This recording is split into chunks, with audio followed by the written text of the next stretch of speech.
శాంతుడై తోచే దినకరుడు శాంతుడై తోచే దినములింత కురుసలయ్యను చలిగాలి చురుకు హెచ్చే పొలములం రేడి గ్రుడ్డి వెన్నెలలోన కుప్పలన్నూర్చు కాపులు గొంతునెత్తి పదములను పాడతొడగుదురు. బంతి పువ్వుల ముఖములంత విప్పి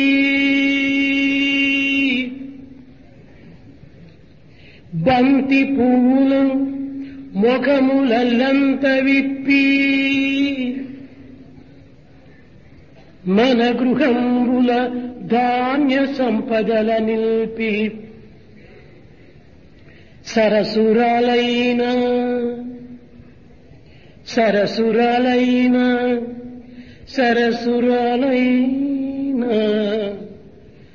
సంక్రాంతి పండుగొచ్చే సరసురాలైన పుష్యమాసంబు వచ్చే సరసురాలైన పుష్యమాసంబు వచ్చే తిల మధ్యే యథా తైలం క్షీర మధ్యే యథా ఘృతం పుష్ప మధ్యే యథా గంధం ఫల మధ్యే యథా రసం కాష్టాగ్నివత్ ప్రకాశేన తల్లింగం యచలం ప్రభో తల్లింగం యచలం ప్రభో తిల మధ్యే యథా తైలం నువ్వుల యందు నూనె ఏ విధముగా దాగియుండును క్షీర మధ్యే యథా ఘృతం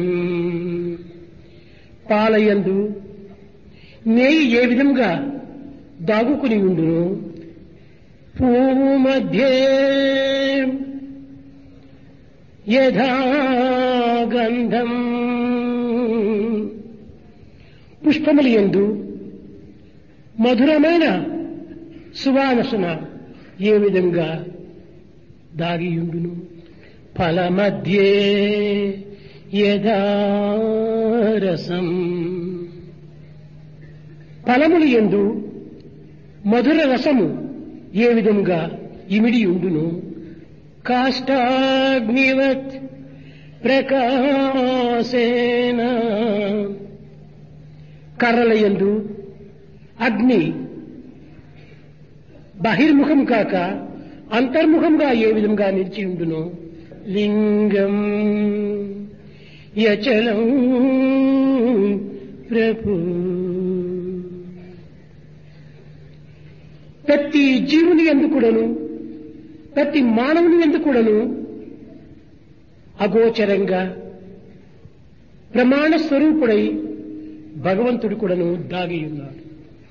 భగవంతుడు ఎక్కడ అని మనం విచారించిన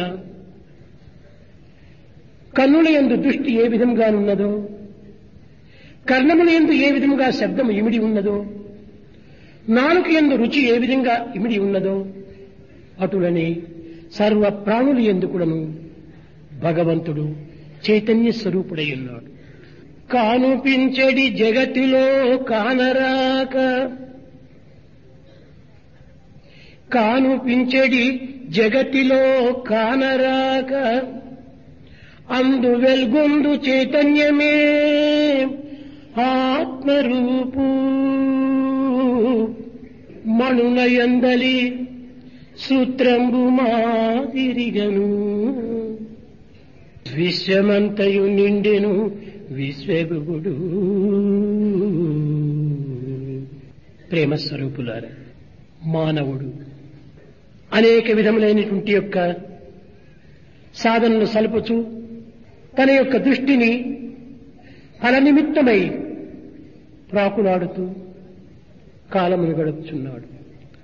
ఒక్క విజయాన్ని సాధించినంత మాత్రమున తృప్తిపడే సమాజం కాదు ఈ సమాజము, తృప్తిపడేటువంటి మానవత్వం కాదు ఈ మానవుడు.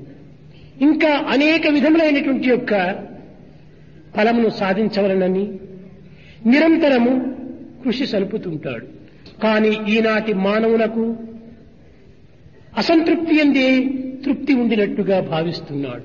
అనుదినము అతి వేగముగా మారుతున్నటువంటి పరిస్థితుల యొక్క ప్రభావమును ఏ రీతిగా సాధించాలి, ఏ మార్గములో జయించాలి అనేటువంటి విషయము ఈనాటి యువకులలో ఏమాత్రం కూడాను కనిపించలేదు. అత్యున్నతమైన విజయాన్ని సాధించుటకై జీవితంలో కూడా అంకితం గావించేటువంటి యొక్క త్యాగము ఈనాటి యువకులు యందు అతి దూరం అయిపోయినది. జీవితం యొక్క విజయము తన తత్వాన్ని తాను గుర్తించటమే. ఇత్యసత్యత్వాన్ని, నిత్య సత్యత్వాన్ని, పరిపూర్ణమైనటువంటి యొక్క పరమాత్మతత్వాన్ని తెలుసుకొనుటకు ఈనాటి యువకులు తగిన కృషి సలపటం లేదు. భౌతికమైన, లౌకికమైన, ప్రాకృతమైన, అనిత్యమైన, అసత్యమైన విద్యను నేర్చుటకు ఎంత కాలమునైనను, ఎంత విధములైనటువంటి శ్రమనైనను తాను కోల్పోతున్నాడు. అంతర్భూతమై ఆనందాన్ని చేకూర్చి, విజయాన్ని కలిగించే, జీవితాన్ని పోషింపజేసి, జీవితాన్ని ధన్యము గావించేటువంటి యొక్క దివ్యత్వం పైన తన కృషిని ఏమాత్రం కూడాను ప్రవేశపెట్టడం లేదు యువకులు. ఇట్టి సత్యత్వాన్ని ప్రబోధించే నిమిత్తమై భారతీయుల యొక్క పర్వదినములన్నీ కూడాను అంతరార్థముతో, వైజ్ఞానంతో కూడిన, వివేకంతో కూడిన, విచక్షణతో కూడిన దివ్యమైనటువంటి భావాన్ని చేకూర్చుతూ వచ్చుతున్నది ఈ పర్వదినములు. ప్రతి నెల సూర్యుడు ఒక్కొక్క రాశి పైన ప్రవేశిస్తుంటాడు. ఈ ప్రవేశించేటువంటి యొక్క చైతన్యమునకే సంక్రమణ అని పేరు. 12 నెలల్లో సూర్యుడు 12 విధములైనటువంటి రేఖలపైన ప్రవేశిస్తుంటాడు. ఇందులో ప్రధానమైనటువంటి సంక్రమణలు 4. మకర సంక్రమణ, మకర రేఖ పైన ప్రవేశించినప్పుడు దీనిని మకర సంక్రమణ అంటారు. రెండవది తులా సంక్రమణ, మూడవది మేష సంక్రమణ, నాలుగవది శశి సంక్రమణ. ఈ సంక్రమణల నాలుగు ఎందు కూడాను ప్రధానమైనది, విశిష్టమైనది, విశేషమైనటువంటిది మకర సంక్రమణ. మకర సంక్రమణంలో సూర్యుడు దక్షిణం నుండి ఉత్తరమునకు ప్రయాణం సలుపుతుంటాడు. ఉత్తర దిశకు ప్రయాణం చేసేటువంటి సూర్యుని యొక్క తత్వము మహా విశిష్టమైనటువంటిది, విజ్ఞానంతో కూడినటువంటిది. ఆధ్యాత్మికంగా, వైజ్ఞానికంగా ఈ యొక్క దివ్యత్వాన్ని అంగీకరించక తప్పదు. ఉత్తర దిశకు ప్రయాణం చేసేటువంటి సూర్యుని యొక్క అంతర్భావము, అంతరార్థాన్ని చక్కగా గుర్తించాలి. అనగా ఉత్తర దిశ అనగా హిమాచల ప్రదేశము, హిమము అనగా మంచు. ఇది పరిశుద్ధమైనటువంటిది, ఇది నిర్మలమైనటువంటిది, ఇది చల్లదనంతో కూడటం చేత దీనికి ప్రశాంతి అని కూడా పేరు.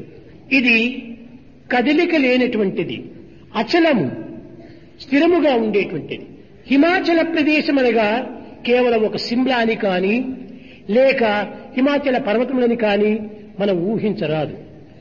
హిమము నిర్మలము, హిమము అనగా ప్రశాంతము, అచలము అనగా స్థిరత్వము, చలముగా ఉండటము. నిర్మల, ప్రశాంత, నిశ్చల ప్రదేశమే హిమాచలము. అటువైపున సూర్యుడు ఈనాటి నుండి ప్రయాణము సలుపుతూ వస్తాడు. అనగా వేద ప్రమాణములు పురస్కరించుకొని చంద్రమా మనసో జాతః చక్షో సూర్యో అజాయత.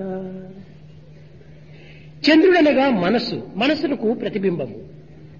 సూర్యుడనగా మానవుని యొక్క దృష్టికి ప్రమాణ స్వరూపము. అనగా మానవ దృష్టి నిశ్చలమైన ప్రశాంతమైన ఒక పవిత్రమైన హృదయస్థానమునకు మన దృష్టిని మరల్చటమే ఈ సూర్యుని యొక్క ప్రయాణమునకు సరి అయిన అంతరార్థం. నాటి నుండి ప్రతి మానవుడు కూడాను బహిర్దృష్టిని మరల్చి అంతర్దృష్టిని అభివృద్ధి పరచుకోవటానికి తగినటువంటి సూచనలు సూర్యుడు ప్రబోధిస్తూ వచ్చాడు. కేవలం మన దృష్టి బాహ్య ప్రపంచమును చూచుటకు మాత్రమే కాదు, లౌకికమైనటువంటి వస్తువాహనాలను చూచుటకు మాత్రమే కాదు, అనిత్యము అశాశ్వతము అసత్యమైనటువంటి యొక్క జగత్తును చూచుటకు మాత్రమే కాదు, నిశ్చల ప్రశాంత నిర్మలమైనటువంటి యొక్క హృదయ స్థాయి ఎందున్నటువంటి యొక్క దివ్య చైతన్యాన్ని చూచుటకే ఈ దృష్టిని ప్రసాదించినది. దృష్టిని మనం అభివృద్ధి పరచుకోవటమే ఉత్తరాయణ కాలము అన్నారు. ఈ ఉత్తర ప్రయాణము సలిపినటువంటి వాడు ఉత్తమమైన సర్వోత్తమమైనటువంటి సర్వేశ్వరుని చేరడానికి చక్కని రాజమార్గము అని. కనుక సూర్యుడు ఉత్తర దిశకు ప్రయాణం చేస్తున్నాడంటే దానితో మాత్రమే మనము ఒక సంక్రమణ ముగించుకోవటం కాదు, మన యొక్క దృష్టిని అంతర్ముఖము గావించుకొని పవిత్రమైన నిశ్చలమైన ప్రశాంతమైన హృదయ స్థానంలో మన దృష్టిని ఇమిడ్చాలి, ప్రవేశపెట్టాలి. ఈ ఉత్తరాయణ కాలం నందే పవిత్రమైన దివ్యమైన నవ్యమైన భావాలను అభివృద్ధి పరుచుకొని మంగళ కార్యములు ఆచరిస్తూ వస్తారు. ఈ ఉత్తరాయణ కాల నిమిత్తమై జీవితమును ధన్యము గావించుకోవాలనని అనేక విధములైనటువంటి ఒక ఋషులు, మునులు, యోగులు, సాధకులు కూడాను దీనికై కాచి ఉంటుంటారు.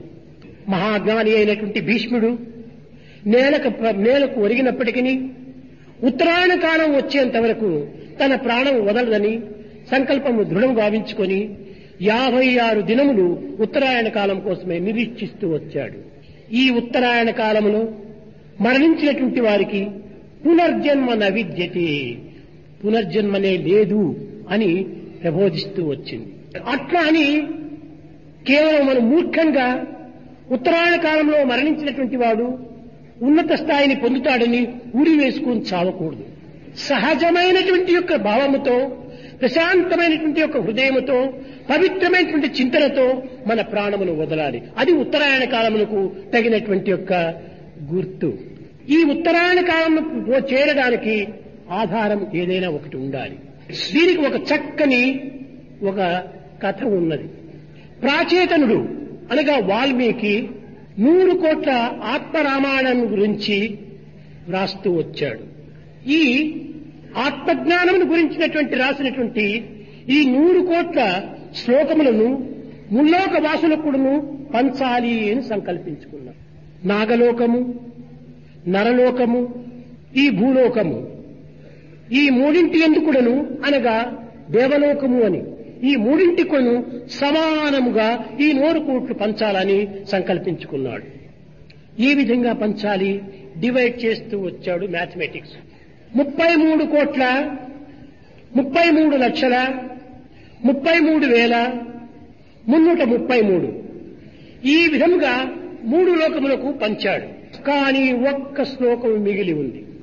ఈ శ్లోకమును కూడాను ముల్లోకవాసులకు పంచాలని సంకల్పించుకున్నాడు. ఇందులో 32 అక్షరములు ఉంటున్నాయి. ఇది ఏ విధంగా పంచాలి? దశాక్షరీ నామము అని 3 యొక్క లోకములకు 10 అక్షరాలు పంచుతూ వచ్చాడు. ఇంకా 2 అక్షరములు మాత్రమే మిగిలి ఉంది. తాను యోగ దృష్టితో సంకల్పించుకొని దివ్యత్వాన్ని స్మరించి దైవత్వాన్ని హృదయములో నిర్మించుకొని 2 అక్షరములు కూడా ముల్లోకవాసులకు అందించాలి అని సంకల్పించుకున్నాడు. ఆ 2 అక్షరములే హరి, హరా, రామ, కృష్ణ, యేసు, అల్లా, సాయి అని 2 అక్షరములతో దీన్ని ఇవి 2 కూడా 2 అక్షరములుగా భావించి ఈ రెండు అక్షరముల నామమును ముల్లోకవాసులు కూడా స్మరించాలి అని ముల్లోకవాసులకు సమానంగా పంచాడు. మతము వారికి కానీ, ఏ తెగవారికి కానీ, ఏ దేశం వారికి కానీ ఏ విధమైనటువంటి భేదము లేకుండా ఈ రెండు అక్షరములు భగవత్ నామములుగా భావించి సర్వులు కూడా ఉచ్చరించి జన్మ సార్థకం గావించుకోవాలని ప్రబోధిస్తూ వచ్చాడు. దీనినే అహం అనేటువంటి రూపకంగా కూడాను ప్రబోధించాడు. అహం ఈ రెండక్షరములే, బ్రహ్మ ఇది రెండక్షరములు. ఈ విధముగా భగవత్ నామమును ముల్లోకవాసులు కూడాను సమముగా స్మరించి జన్మ సార్థకం గావించుకొని తన యొక్క పునర్జన్మమునకు ఎట్టి శేషం కూడాను లేకుండా చూసుకోవాలని ప్రబోధిస్తూ వచ్చాడు. ఈ విధముగానే భారతీయుల పర్వదినములు అన్నీ కూడాను అనంతమైన ఒక అర్థసహితమైన అంతరార్థంతో కూడినటువంటి పర్వదినములే కాని కేవలం బాహ్యముతో కూడిన అహంకారంతో కూడిన ఆడంబరముతో కూడినటువంటి యొక్క పర్వదినములు కాదు అనేటువంటి సత్యాన్ని ఈనాడు యువకులు విశ్వసించాలి. సమస్త సృష్టికి కూడాను సూర్యుడే ప్రధానము. సృష్టికర్త అయినటువంటి సూర్యుడే ఉత్తర దిశకు ప్రయాణం చేస్తుండగా మానవుని యొక్క దృష్టిని ఎందుకు ఉత్తమ మార్గంలో ప్రవేశపెట్టకూడదు? ఈనాడు సృష్టికర్త యొక్క సంకల్పములకు విరుద్ధమైనటువంటి దృష్టిని అభివృద్ధి పరచుకోవటం చేతనే మానవుడు అనేక విధములైనటువంటి దురవస్థలకు గురి అవుతూ వచ్చాడు. సృష్టికర్త యొక్క ఆజ్ఞను శిరసా వహించాలి. సృష్టికి విరుద్ధముగా పోయిన మానవత్వమే నశిస్తుంది. మానవత్వాన్ని ఉద్ధరించే నిమిత్తమై, ఉన్నత స్థాయికి ఉనిపోయే నిమిత్తమై ఈ విధమైనటువంటి యొక్క పర్వదినముల యొక్క పేరుతో ప్రపంచములో వ్యాప్తి గావించు వచ్చింది. దినకరుడు శాంతుడైతోచే, సూర్యుడు ఈనాటి నుండి మహాశాంతంగా ఉంటాడు. దినములెంత కురుచలయ్యను చలిగాలి చురుకు హెచ్చి పగటి పూట తక్కువ కాలము, రాత్రిపూట ఎక్కువ కాలం అవుతుంది. ఇంతేకాదు, ఈ సంక్రమణ అనేటువంటిది భూములన్నీ కూడాను విశ్రాంతి తీసుకుంటుంటాయి. పంటలను పండించి ప్రభువులకు అందించి యజమానుని పోషించి జగత్తును చల్లబరచి తిని బండారములను సమృద్ధిగా అందిస్తూ వస్తుంది. చలిగాలి చురుకు హెచ్చు, ఈ పొలములన్ రేడి గుడ్డి వెన్నెలలోన కుప్పలన్నూర్చు కాపులు గొంతులెత్తి పదముడన్ పాడతరుగులు. ఈ చలి కోసమని పొలముల్లో ఉండేటువంటి రైతులు కంఠములెత్తి చక్కగా గానం చేస్తూ ఉంటారు రాత్రి వేళలేని. పచ్చ పువ్వుల జనప చేలకు ముత్యాల సరులు కూర్చు, జొన్న రేఖలు ఉంటుంటాయి, జొన్నల ఆకలు ఉంటుంటాయి. ఆ ఆకులకు కింద ఈ పడిన మంచు ముత్యాల వలె చుట్టుకుడను హారంగా నిలిచి ఉంటాయి. ఈ బంతి పువ్వులు ఈ నెల చాలా గొప్పగా విచ్ఛేదిస్తుంటాయి. రైతుల ఇండ్ల లోపల ధాన్యమును సమృద్ధిగా నింపుతుంది. ఇట్టి పవిత్రమైనటువంటి మాసమును సరసురాలు అని పిలుచుతూ వచ్చారు. మానవునికి ఆనందమును, తృప్తిని, శాంతిని చేకూర్చేటువంటిదే ఈ పుష్యమాసం అనేటువంటి సరసురాలు. కనుక ఈ నెల చాలా ఉత్తమమైనటువంటి నెల. కనుక ఈనాడు ఉత్తమమైనటువంటి యొక్క నెల ప్రారంభమైనది. ఈ ఉత్తమమైనటువంటి నెలను మాత్రమే పురస్కరించుకొని మనము దుర్గుణములు, దురాలోచనలు, దుశ్చింతనతో మనం కాలం గడిపిన ఈ ఉత్తమమైనటువంటి సంక్రాంతులు ఎన్ని గడిచినప్పటికీ మన భావములు, మన జీవితములు వ్యర్థముగానే ఉంటుంటాయి. ఉత్తరాయణం యొక్క పవిత్రమైనటువంటి పర్వదినముల యొక్క అంతరార్థాన్ని చక్కగా గుర్తించాలి. ఉత్తరాయణం యొక్క పవిత్రత మనకు అర్థమవుతుంది. అంతేకాని కేవలం పొంగలి పాయసము చేసుకుని ఈ యొక్క సంక్రాంతి దినమును బాహ్యమైనటువంటి యొక్క భోగములతో మనము జీవించటం కోసం కాదు. పశుపక్షి మృగాదులు కూడాను ఈ ఉత్తరాయణం నందు ఎంతో ఆనందాన్ని అనుభవిస్తుంటాయి. ఈ సంక్రాంతి పండుగ దినము అనేక విధములైనటువంటి శుభకార్యములు జరుపుతూ ఉంటాయి. కొత్తగా పెండైనటువంటి యొక్క అల్లులను ఇండకు రప్పించుకుంటారు. గంగిరెద్దులతో పవిత్రమైనటువంటి సీతారాముల కథలు కూడాను ప్రబోధిస్తూ ఉంటారు. ఈ విధంగా అనేక విధములైనటువంటి యొక్క ఆటలతో, పాటలతో, మాటలతో ఈ కాలమును సార్థకంగా గావించుకుంటుంటారు. ఈ ఆటలు, పాటలు దేని నిమిత్తమై ఏర్పడినవి? దురదృష్టవశాత్తు ఈనాడు ఆటలు, పాటలు ఒక వ్యాపారంగా రూపొందుతూ వచ్చాయి. క్రికెట్కి ఇంత డబ్బు, బ్యాడ్మింటన్కి ఇంత డబ్బు, వాలీబాల్కి ఇంత డబ్బు, చెస్కి ఇంత డబ్బు, అంతా వ్యాపారం కింద మారుతూ వచ్చాయి. కనుకనే ఈ పవిత్రత అంతా కూడాను కేవలము రూపొందుతూ నిర్మూలమైపోతుండాలి, మాలిన్యమైపోతుండాలి. అసలు స్పోర్ట్స్ దేనికోసం ప్రారంభమైనాయి? ఆరోగ్య నిమిత్తమై, ఆనంద నిమిత్తమై ఇవి ఆరంభమైనాయి.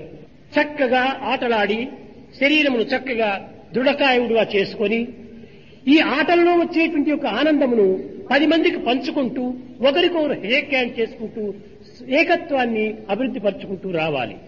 కనుక ఈనాడు ఆటలు పాటలు కూడాను చాలా వ్యాపారంలో మునిగిపోయినాయి. సింగర్ ఉంటున్నాడంటే అమ్మా అయ్యా మా ఇంట్లో పెళ్లి జరుగుతుంది, ఒక పాట వచ్చి పాడకూడదా అంటే ఎంత ఇస్తావు, అది వ్యాపారం. ఊర్లో ఎవరైనా పాటలు పాడేవారు ఉంటుంటే ఆ పెండింటి సమయంలో వారు కూడా అందులో ప్రవేశించి చక్కగా గానం చేసి ఆ చేరిన వారినందరికీ సంతృప్తిని అందించేటువంటి వారు. ఇలాంటి పాటలు ఆటలు అన్ని కూడాను కేవలము ఒక పాపర భూయిష్టమైపోయినవి. సింగర్స్ అంతా కూడాను సిన్నర్స్ గా మారిపోతున్నారు. ఒక్కరికైనా కూడాను హృదయాన్ని చల్లబరిచేటువంటి ఆనందాన్ని అందించలేవు ఈ పాటలు. హృదయపూర్వకంగా పాడటం లేదు. ఎక్కడ పేరు ప్రతిష్ఠల కోసమని ధనమును అభివృద్ధి పరచుకోవాలని ఈ పాటలను పాడుతూ వస్తున్నారు. ఆనాడు అట్ట కాదు. గంగిరెద్దును నాడించేటువంటి వారు గ్రామ మధ్య భాగంలో చేరి అక్కడ గంగిరెద్దులను ఆడిస్తూ ఉంటుంటే ఈ సంక్రాంతి దినము అందరూ కూడాను అన్నదమ్ముల వలె చేరి కలిసిమెలిసి ఆ ఆనందాన్ని పంచుకునేటువంటి వాడు.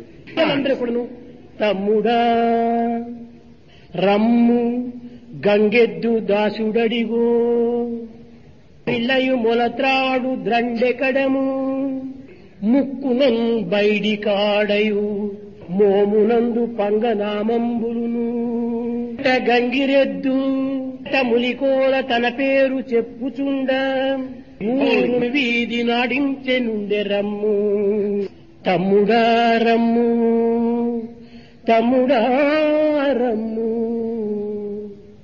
చూచి ఆనందిస్తాము రమ్మని పిలుచుకునేటువంటి వారు. ఇలాంటి గ్రామములో ఒక మంగళకరమైనటువంటి యొక్క పశు సమూహం కూడాను ఆనందాన్ని అందిస్తూ వచ్చింది. ఈ నెల యందే మన పిల్లల యొక్క ఆటలు కూడాను ప్రారంభమైనాయి. బయట ప్రపంచం గురించి నేనేమాత్రము చెప్పను, కానీ మన పిల్లల యొక్క ప్రభావాన్ని గురించి కొంత చెప్పాలని ఆశిస్తున్నాను. నిజముగా పిల్లలు ఆటల యందు ఎంతో ఉత్సాహంగా పాల్గొంటుంటారు. ఈ ఆటల్లో ఎందుకు పాల్గొనాలి? ఈ విద్యా సంస్థలలో ఆట కూడా ఒక ప్రత్యేకమైనటువంటి ఒక subject. Physics, chemistry, botany, mathematics ఇవి మాత్రమే కాదు, స్పోర్ట్స్ కూడా ఒక ప్రత్యేకమైనటువంటి ఒక సబ్జెక్ట్. కనుక ఇలాంటి ప్రత్యేకమైనటువంటి సబ్జెక్టులో ఎందుకు అందరూ పాల్గొనకూడదు? కనుక ప్రతి ఒక్కరు కూడా తప్పనిసరిగా ఈ యొక్క దీంట్లో పాల్గొనాలి. పాల్గొనటమే కాకుండా ఈ ఆటలలో ఉండేటువంటి నియమాలు కూడాను, సిద్ధాంతమును కూడాను, ఒక పవిత్రతను కూడాను చక్కగా అర్థం చేసుకోవాలి. కేవలం విజయ నిమిత్తమై మనం తప్పుడు మార్గమును పట్టి విజయాన్ని సాధించాలని ఒక దుష్ట సంకల్పాన్ని మనం అభివృద్ధి పరచుకోకూడదు. ఎవరు గెలిచినా కూడాను నా సోదరుడే గెలిచాడు అనేటువంటి యొక్క సమత్వాన్ని ఈ యొక్క ఆటల్లో మనము అభివృద్ధి గావించుకోవాలి. క్రమాన్ని, ఆటల యొక్క నియమాన్ని చక్కగా మనం పాటించాలి. కనుక ఈ విధంగా మనం ఆచరించినప్పుడే ఈ ఆటల్లో విజయం కానీ అపజయం కానీ మనకు ప్రైజులు కాదు ముఖ్యము. మన ఆటల్లో మనకు ఆత్మతృప్తి, సెల్ఫ్ కాన్ఫిడెన్స్ ఇంపార్టెంట్, ఒక సాటిస్ఫాక్షన్. పిల్లలందరూ కూడా ఎంతో శ్రమగా ఈ ఆటల యొక్క పోటీలు వస్తున్నాయంటే ఒక నెల నుంచి కూడాను ఎంతో ఉత్సాహంగా ఉండేటువంటి వారు. వేరు వేరు కళాశాలలు ఎందుకు కానీ, యూనివర్సిటీస్ ఎందుకు కానీ దానికి భిన్నంగా ఉంటుంటాయి. ప్రత్యేకమైనటువంటి యూనివర్సిటీస్ లోపల యూనివర్సిటీ గ్రాంట్స్ కమిషనర్ వాళ్ళు కూడాను ఈ ఆటల కోసమని కొంత ధనం ఇస్తుంటారు, స్పోర్ట్స్ కోసమని, ఎక్స్పెన్సెస్ కోసమని ఇస్తుంటారు. యూనివర్సిటీ లోపల జీతములు కానీ, ఆటలకు కానీ, ఇంకే విధమైన మందులకు కానీ ఏ ఒక్కదానికి కూడాను మేము యూనివర్సిటీని మేము చేయి చాపి అడగటం లేదు.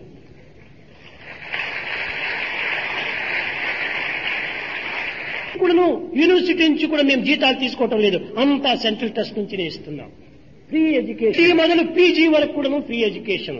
గేమ్స్ ఫీజు కానీ, ట్యూషన్ ఫీజు కానీ, లైబ్రరీ ఫీజు కానీ, లాబొరేటరీ ఫీజు కానీ, మెడికల్ ఫీజు కానీ, లేక మ్యాగజైన్ ఫీజు కానీ ఏ ఒక్కటి కూడా మేము తీసుకోవటం లేదు. అలాంటి పిల్లలకు ఈ విధమైనటువంటి యొక్క సత్యనిత్యమైనటువంటి యొక్క మార్గమును నిరూపించే నిమిత్తమై పవిత్రమైనటువంటి మార్గమును ప్రవేశింపజేయాలని ఎంతో కృషి జరుపుతూ వచ్చాం. కనుక ఈ స్పోర్ట్స్ కంతా కూడాను నిజంగా మేము చెప్పాలనుకుంటే సెంట్రల్ ట్రస్ట్ నుంచి కానీ, కాలేజీ నుంచి కానీ ఒక్క నయా పైసా మేము ఇవ్వలేదు. మా పిల్లల యొక్క త్యాగం కానీ, విశాల హృదయాలు కానీ బయట వారికి మేము అడ్వర్టైజ్ చేసుకోవటం కాదు, మా తృప్తి కోసం మేము చెప్పుకోవాల్సి వచ్చింది. ప్రతి దీనికి కూడా ఖర్చు ఏమైనైతే హాస్టల్లో ఉండినటువంటి టీచర్స్ వారికి వారే పిల్లలు కూడా చేరుకొని డబ్బులు వేసుకొని వారికి వారే దీన్నంత తగినటువంటి రీతిగా తయారు చేసుకుంటూ వచ్చారు. ఎవరికి కూడా చెప్పటం లేదు. ఇది ఎట్ట జరుగుతా ఉంది అని ఒక రిజిస్ట్రార్ కానీ వైస్ ఛాన్సలర్ కానీ విచారించడం లేదు. పిల్లల్లో ఉండినటువంటి ఆ సహనభావము, ఆ సమత్వము, ఆ ఏకత్వము ఎంత విశాలమైనటువంటిదో అలాంటి పిల్లలు చిక్కటమే చాలా అరుదు. బృందావనం క్యాంపస్ లో కానీ, అనంతపురం క్యాంపస్ లో కానీ, ప్రశాంతనిలయం క్యాంపస్ లో కానీ పిల్లల లోపల ఎవరికి వారే వారి వారి డ్రెస్సులు, వారికి తగినటువంటి యొక్క అనుకూలములు, ఆట వస్తువులు వారికి వారే సంపాదించుకుంటూ వచ్చారు. ఇంకా చాలా ఇంపార్టెంట్ ది ప్రైమరీ స్కూల్.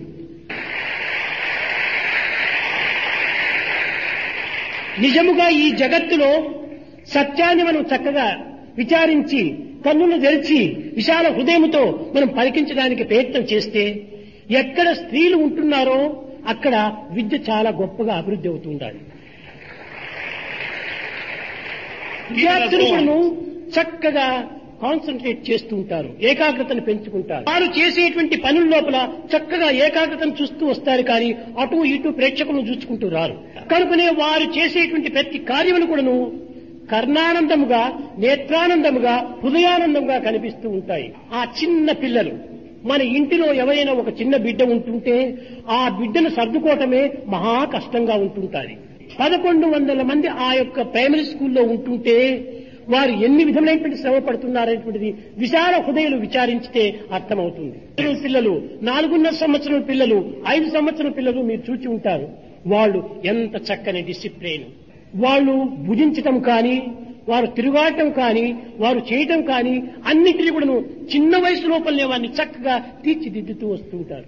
బయట ప్రపంచానికి తెలియదు, ఇక్కడ ఉండినటువంటి వారికి కూడా తెలియదు. ప్రైమరీ స్కూల్లో ఉండినటువంటి టీచర్స్ కానీ, వార్డెన్ కానీ, ప్రిన్సిపల్ కానీ పగలంతా కూడా పాఠాలు చెప్తారు, అంతా పని చేస్తారు. పాపం ఆ గుడ్డలు మీరు చూచి ఉంటారు, పిల్లలు ఆడినటువంటి వేసుకున్నటువంటి వస్త్రములు. టీచర్స్ రాత్రిపూట కూర్చొని కుట్టుకున్నటువంటివి పాపం.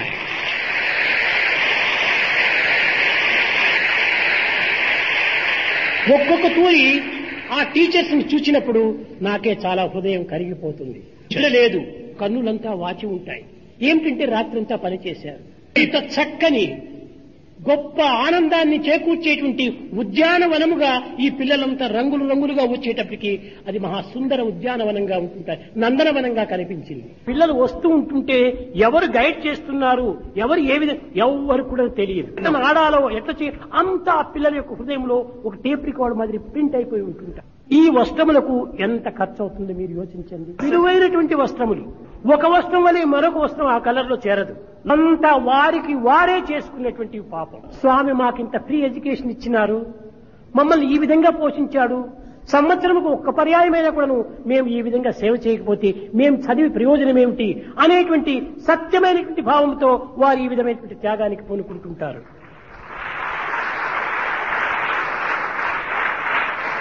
యొక్క చక్కని క్రమబద్ధమైనటువంటి ఈ యొక్క శిక్షణే హైయర్ సెకండరీ స్కూల్ వరకు బయలుదేరుతుంది.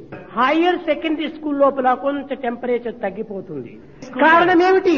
అక్కడ కూడా వీళ్ళకు తగినటువంటి ఉత్సాహాలు ఇచ్చేటువంటిది కొంత తగ్గిపోతుంది. హైయర్ సెకండరీ స్కూల్ లోపల కూడా టీచర్స్ రాత్రి పగలు చాలా శ్రమపడి పనిచేస్తుంటారు. కనుకనే అంత మాత్రం వారు ఆ యొక్క ప్రైమరీ స్కూల్లో వేస్తున్నటువంటి యొక్క పునాదులను వాళ్ళు కాపాడుకుంటూ వచ్చారు. స్టేట్కి పోయేటప్పటికే నార్మల్ అయిపోతుంది.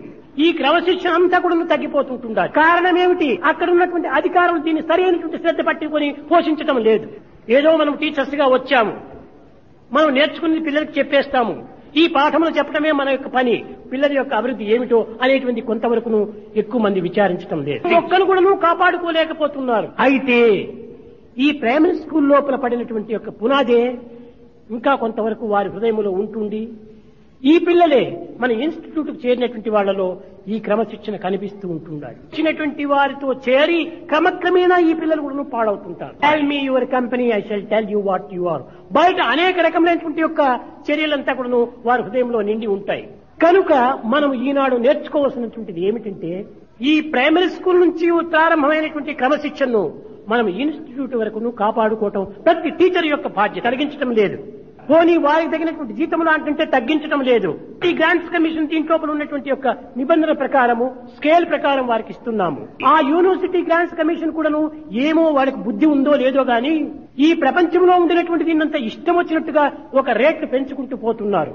150 రూపాయలు డీనెన్స్ అలౌన్స్. ఇది యూనివర్సిటీ వాళ్ళ యొక్క తాతల సొత్తు కాదు, ఇది ప్రజల సొత్తు. ఈ విధంగా జీతాలు పెంచుకుంటూ పోతే పదార్థముల యొక్క విలువ కూడా పెరుగుతుండదనేటువంటి విజ్ఞానం వాళ్ళ శూన్యమైపోతున్నారు. ఇదంతా పెరగడానికి శాలరీస్ పెంచడమే దీనికి మూల కారణం. పెంచాలి పెంచాలి పెంచాలి. ఇచ్చే శాలరీకి తగినట్టు పనే చేయటం లేదు. వాడు హృదయం పైన చేయి వేసుకుంటే మరే నేను తీసుకునేటువంటి జీతానికి తగినంత పని నేను చేస్తున్నానా అని విచారణ చేసుకుంటే దేశానికి ఎంత ద్రోహంగా మారుతుందో అది యోచన చేసుకోండి. ఎవరు మనం దేశానికి ద్రోహం చేస్తున్నాము? మనకు మనమే చేసుకుంటున్నాము. చూసుకుంటున్నావు కానీ ఈ దేశం నుంచి వచ్చినటువంటి యొక్క అవస్థలు ఎవరివి? మనవే. ఈ రైట్ కోసం ఫైట్ పడుతున్నారు కానీ వాట్ అబౌట్ రెస్పాన్సిబిలిటీ? నీవు తగినటువంటి ఒక రెస్పాన్సిబిలిటీ తీసుకుంటున్నావా? రెస్పాన్సిబిలిటీ లేనటువంటి వాడు అడగడానికి కూడా నోరు లేదు, వాడికి అర్హత లేదు. ఇప్పుడే మన దేశం బాగుపడుతుంది. సరే నేను జీతానికి తగినంత పని నేను చెయ్యాలి అనేటువంటి ఒక లక్ష్యమే ఉంటుంటే దేశమంతా సుభిక్షంగా ఉంటుంటారు. కొనేది కేవలము ఒక వంకాయ, కొసురు అడిగేది గుమ్మడికాయ. చూశారా?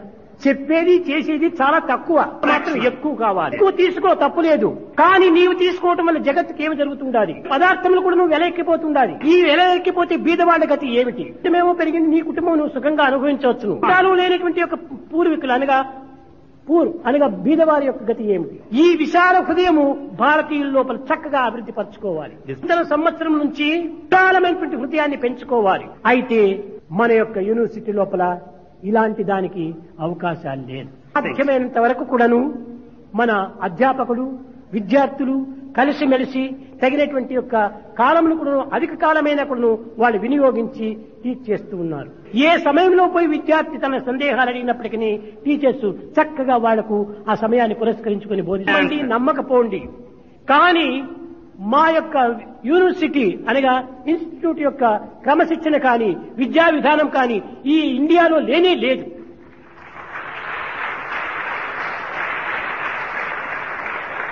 మేము అందరి వలె చీప్ గా అడ్వర్టైజ్ చేసుకోవటం లేదు.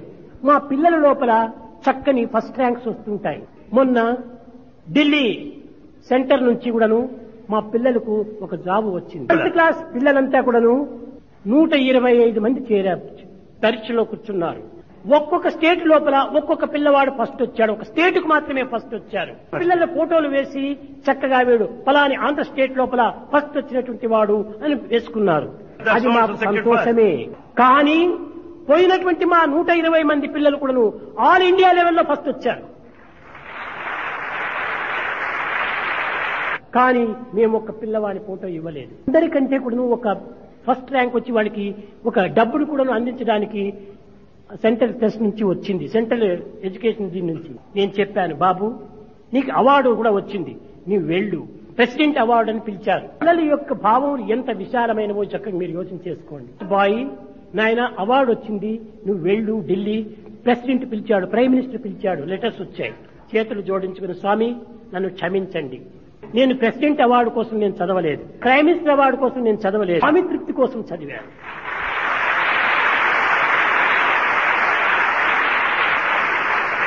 కనుక స్వామి తృప్తి పడితే నాకు అదే చాలా, అదే పెద్ద అవార్డు అన్నాడు. పోలేదు. ఇంత విశాలంగా ఉంటుంటుంది మా పిల్లల యొక్క భావాలు. కనుక పిల్లల యొక్క హృదయాలు ఎంతో పవిత్రమైనవి, సున్నితమైనటువంటివి, చాలా తీయనైనటువంటివి.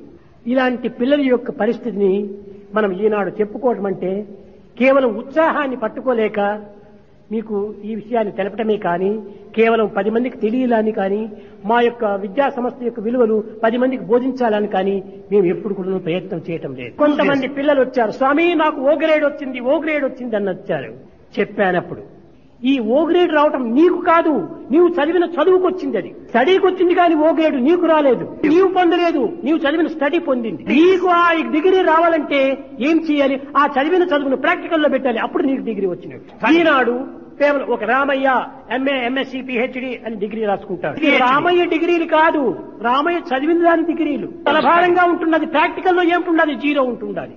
చదవటంలో హీరో, ప్రాక్టికల్లో జీరో. ఇప్పుడు నీవు హీరో అయినప్పుడే ఆ డిగ్రీస్ నీకు సరైన అర్హతగా ఉంటాయి. ఏమిటుండాలి? పరీక్ష కోసం రాత్రింపవులు అవస్థ పడతారు, పరీక్ష హాల్లో వెళుతారు, తల్లో నింపుకున్నదంతా ఖాళీ చేసుకుంటారు, ఎంటీ హెడ్ తో ఇంటికి వస్తారు. ఆ చదివిన చదువుని నిత్య జీవితంలో మనము దాన్ని వినియోగిస్తూ రావాలి. ఇప్పుడే ఈ డిగ్రీ నీవు పొందినటువంటి వాడు అవుతావు. కనుక ఈ పిచ్చి డిగ్రీల కోసమని మీరు ప్రాకులాడకండి. కేవలం పొట్టకూటి డిగ్రీలు మాత్రమే. ఈ డిగ్రీల వల్ల జగత్తులకు చేసేటువంటి ఉపకారం ఏమిటి ఉండాలి చెప్పండి. నేను ఇంత విద్యావంతుడైనాను, ఈ పల్లెల్లో విద్యాహీనుడైనటువంటి వారికి ఏమి సేవ చేయగలిగాను? చదువు చదివితే ఏ ఉద్యోగం చిక్కుతుంది, ఏ అర్హత చిక్కుతుంది అని దీనికోసం ప్లాన్ వేస్తుంటారే కానీ ఎంత డబ్బు మనకు వస్తుంది నెలకు కాదు ఈనాడు విద్యార్థులు విచారించవలసినటువంటి విషయం. నేను చదివేటువంటి ఈ చదువు ఈ సమాజమునకు ఏ విధమైనటువంటి ఉపయోగం కలుగుతుంది అనేటువంటి దాన్ని విచారించాలి. సమాజానికి ఉపయోగమయ్యేటువంటి యొక్క విద్యను మనం నేర్చుకోవాలి. సమాజానికి ఉపయోగకరమైనటువంటి యొక్క చర్యలు మనం ఆచరించాలి. కేవలం కొంగ తన నోటికి చిక్కిన చేపను తాను భుజించినట్టుగా మనకు చిక్కినటువంటి డిగ్రీను స్వార్థం కోసమని, నీ కుటుంబం కోసమని, స్వప్రయోజనం కోసమని వినియోగించుకోవటం అది డిగ్రీకి విలువనే కాదు. ఈ చదువును సమాజంలో వినియోగించాలి. సమాజమునకు శాంతి భద్రతలు చేకూర్చాలి. అది విద్యార్థి యొక్క ప్రధానమైనటువంటి లక్షణం. కనుక విద్యార్థులారా, అన్ని సబ్జెక్ట్స్ లోనా మీరు బాగానే వస్తున్నారు. ఈ విధంగానే స్పోర్ట్స్ లో కూడాను వచ్చారు. కానీ ఈ స్పోర్ట్స్ కూడాను ఒక సబ్జెక్ట్ గా మీరు భావించాలి. కానీ మున్ముందు మీ నుంచి మేము ఏమీ తీసుకోవటం లేదు. కానీ నేను ఆశించేది ఒక్కటే, ఇక్కడ ఉండినంత వరకును ఏ విధమైనటువంటి యొక్క భక్తి శ్రద్ధలతో క్రమశిక్షణతో మీరు కాలమును గడిపారు. ఆ భక్తి శ్రద్ధలు క్రమశిక్షణలు బయట ప్రదేశానికి పోయినప్పటికీ వీటిని శాశ్వతంగా నిలుపుకోవాలి. అదొక్కటే మేము ఆశించేది. ఒక్క నయా పైసా ఇలాంటి స్పోర్ట్స్ కి మీరు ఖర్చు పెట్టకండి. అందరూ నిండు హృదయంతో ఉత్సాహంతోనే ఖర్చు పెట్టుకుంటున్నారు. కానీ ఇది మాదే తప్పు.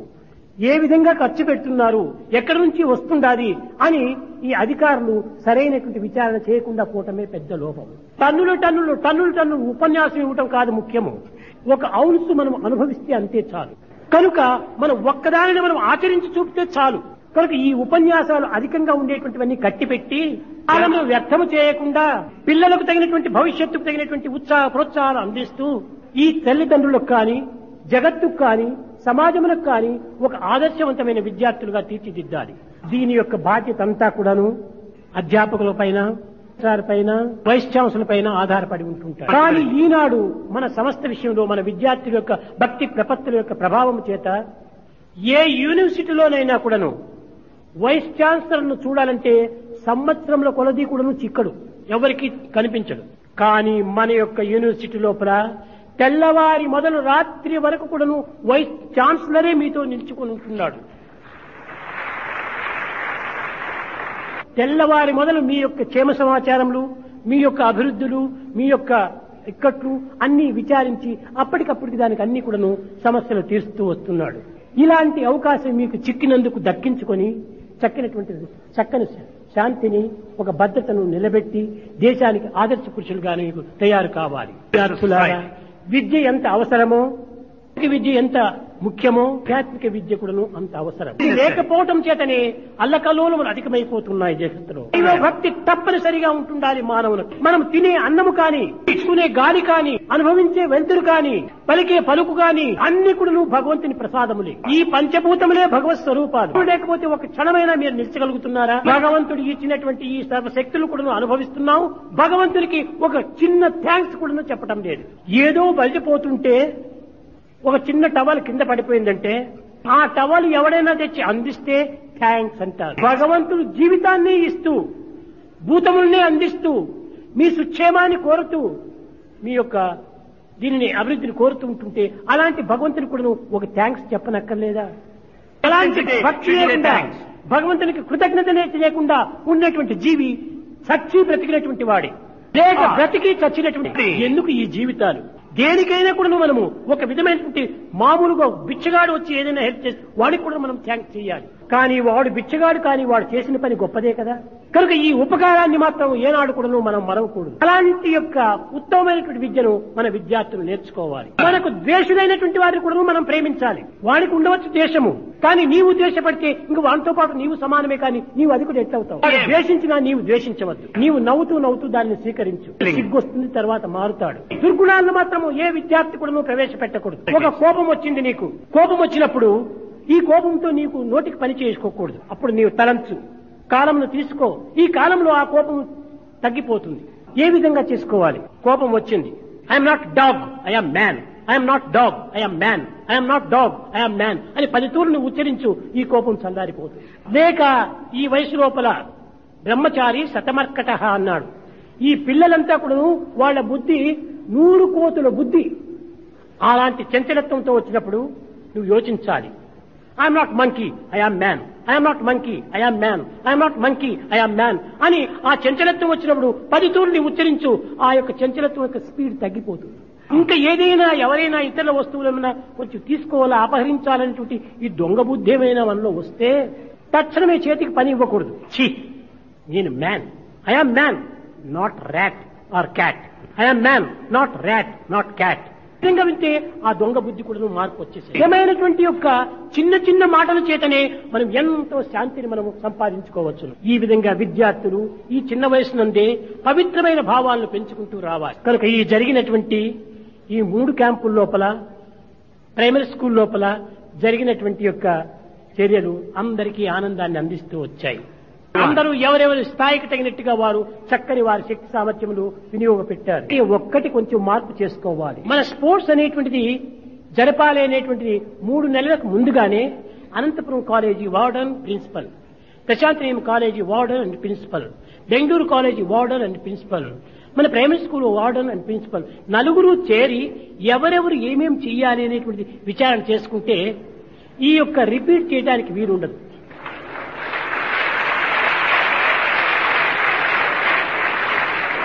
ఎవరికి తెలియకూడదు, గ్రౌండ్ లో మాత్రమే దీన్ని ప్రవేశపెట్టాలి అనేటువంటి మంచి భావమే అది.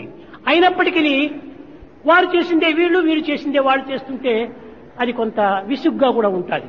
ఈ టైల్స్ అనేటువంటిది ఉండా చూడ, ఆడపిల్లలు కొట్టారు, మగపిల్లలు కొట్టారు, ఇటుకలు కూడా ఆడపిల్లలు కొట్టారు, మగపిల్లలు కొట్టారు. ఇవి రెండూ చూసేటప్పటికి మనకి హెడ్ఏక్ వస్తుంది. వీరు వీరు చేసిందే వాళ్ళు చేస్తూ ఉంటారు, చేసింది మరొకరు చేయకుండా ఉండాలి. అలాంటివి మనం తయారు చేయాలి. మీరేం 10 మందికి చెప్పనక్కర్లేదు. వార్డన్ ప్రిన్సిపల్ లోపలనే ఇముడ్చుకొని దీనికి తగినటువంటి యొక్క మార్పులు మీరు చూసుకుంటూ రావాలి. ఈ విధమైనటువంటి దాంట్లో అధ్యాపకులు కూడా ప్రవేశించి పిల్లల యొక్క ఈ ఆటలకు ఉత్సాహ ప్రోత్సాహాన్ని అందిస్తూ రావాలి. కొంతమంది అధ్యాపకులు ఇందులో ప్రవేశించడం లేదు, కానీ కొంతమంది అధ్యాపకులు ఈ పవిత్రమైనటువంటి దృశ్యాన్ని చూచేటువంటి అదృష్టం కూడాను లేదు. దానికి ఒక ప్రాప్తి ఉండాలి. కన్నులుగా ఉండినటువంటివి ఈ పవిత్రమైనటువంటి దృశ్యాన్ని చూడటం కూడాను ఎంతో అదృష్టంగా ఉంటుండాలి. ఇలాంటి చక్కని స్పోర్ట్స్ టైం లోపల కూడాను షికారులు వెళుతుంటారు కొంతమంది అధ్యాపకులు. అది నొసటన్ రాసిన వ్రాత కన్న కలదా 100 ఏళ్లు చింతిల్లని ఆ కర్మఫలం వాడది. గ్రామాల వాళ్ళంతా కూడా ఇందులో ప్రవేశిస్తూ ఉంటే విద్యా సంస్థలో ఉండినటువంటి వారు కూడా బయటకు పోతున్నారంటే ఇది నిజంగా వాళ్ళ దురదృష్టవంతులనే చెప్పొచ్చు. కాకుండా మున్ముందు అందరూ టీచర్స్ కూడా వారి వారి శక్త్యానుసారము పిల్లలకు ప్రోత్సాహాన్ని ఇస్తూ రావాలి. ఫిజిక్స్ టీచర్ ఫిజిక్స్ మాత్రమే చెప్పవచ్చు, కెమిస్ట్రీ మాత్రమే చెప్పవచ్చు, మ్యాథమెటిక్స్ మాత్రమే చెప్పవచ్చు. కోర్సు లోపల అందరూ చెప్పవచ్చు. అన్ని టీచర్స్ కూడా అన్ని సబ్జెక్టు వాళ్ళు ఇందులో ప్రవేశించాలి. అప్పుడే ఇది సొంపుగా ఇంపుగా ఉంటుంటారు. ఈ విధమైనటువంటిది ఒక్క ప్రైమరీ స్కూల్లో మాత్రమే జరుగుతూ ఉంటుండాలి. కొంతమంది తల్లిదండ్రులు మందిరంలో ఉండినప్పటికీ నీ తల్లిదండ్రులు కూడా చూడటానికి రావటం లేదు. వాడు పాపం రాత్రింపగులు పని చేస్తూ వచ్చారు. 1 సంవత్సరం చేసినటువంటి పని 2వ సంవత్సరం వారు చూపలేదు. ఆ విధంగా ఉంటుండాలి. తిరిగి చేసినవే చేస్తూ కూర్చుంటుంటే అది విసుగ్గా ఉంటుంటారు. కానీ ఇంక పైన పిల్లలు కానీ అధ్యాపకులు కానీ ఈ సత్యాన్ని గుర్తించి అందరూ ఏకంగా సామూహికంగా సరి అయినటువంటి సంతోషాన్ని ప్రజలకు ఈ స్పోర్ట్స్ కోసం ఎన్నో బయట గ్రామాల వాళ్ళు కూడా వచ్చారు. మొత్తంగా ఈనాటి స్పోర్ట్స్లు చాలా ఆనందాన్ని అందించాయి. మన లోటుపాట్లు మనం తెలుసుకోవటం చాలా అవసరం. ఇక మున్ముందు ఇలాంటి లోటు రాకుండా ఒక వార్డన్స్ కూడాను తగిన చర్యలు తీసుకోవాలి. ఈ వీళ్ళకంతా కూడాను సరి అయిన ఇన్స్ట్రక్షన్స్ అంతా ఇవ్వడానికి వైస్ ఛాన్సలర్ రిజిస్టర్ కూడాను సిద్ధంగా ఉంటుండాలి. అప్పుడే ఇదంతా కూడా ఏకంగా చేరి అనేకత్వంలోని ఏకత్వం అనేటువంటి ఉపనిషత్ సారాన్ని మనం చక్కగా జగత్తునకు చాటిన వారం అవుతాం. అన్ని సంస్థలందు కూడాను ఈ యూనిటీ ఉండాలి. గొప్ప హాస్పిటల్ మీకు తెలుసును, దేశంలోనే లేదు ఆ హాస్పిటల్. అలాంటి ఫ్రీగా జరిపేటువంటి యొక్క డాక్టర్స్ కూడా ఎక్కడా లేరు. స్వామి కొన్ని కోట్లకు ఖర్చు పెట్టి వాళ్ళకి తగినటువంటి సేవలు చేయిస్తున్నారు. ఏ డబ్బును మనం ఉపయోగపెట్టవలసినప్పటికీ దానిని తూచి మనం ఉపయోగపెట్టాలి. ఎంతో మంది భక్తులు ఈ పవిత్రమైన కార్యాలు చూచి వాళ్లకు వాళ్ళు డొనేషన్ అంతా కూడాను చెక్కుల కింద పంపుతూ ఉంటారు బ్యాంకులకు. ఆ డబ్బును సత్యసాయి ట్రస్ట్ ఉపయోగపెట్టినట్టుగా అంత పవిత్రమైన ఉపయోగము ఏ సంస్థలో కూడాను ప్రపంచంలోనే జరగదు.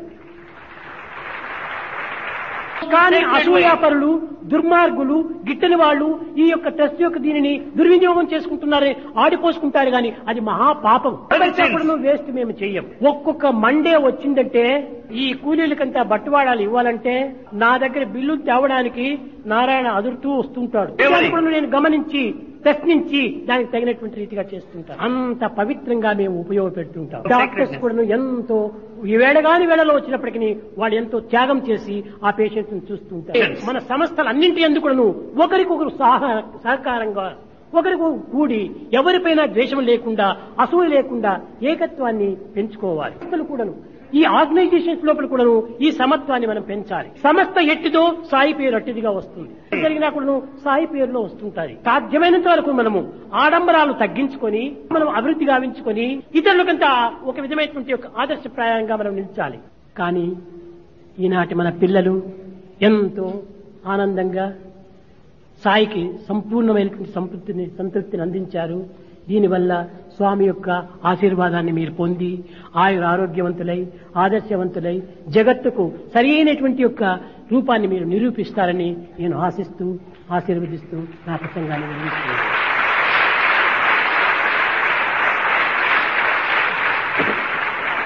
భజన బినా సుఖ శాంతి నహీ,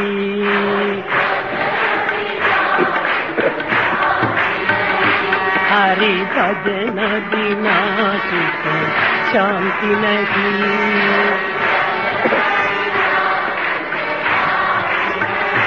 हरि नाम बिना आनंद नहीं,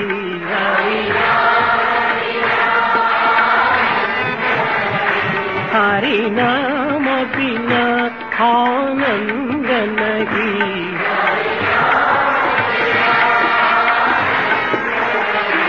हरि भजन बिना सुख शांति नहीं,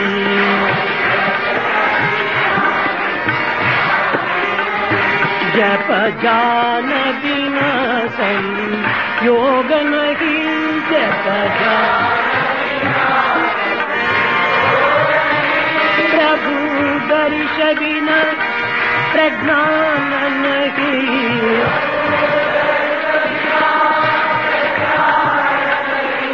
दय धर्म बिना सत्कर्म नहीं,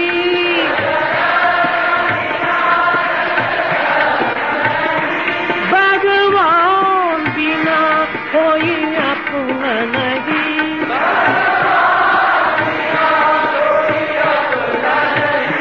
हरि नाम बिना परमात्मा नहीं,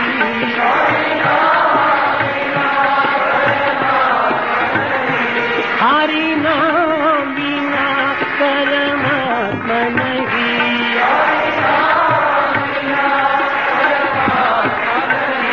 हरि भजन बिना शांति नहीं, हरि भजन बिना शांति नहीं, हरि भजन बिना शांति नहीं,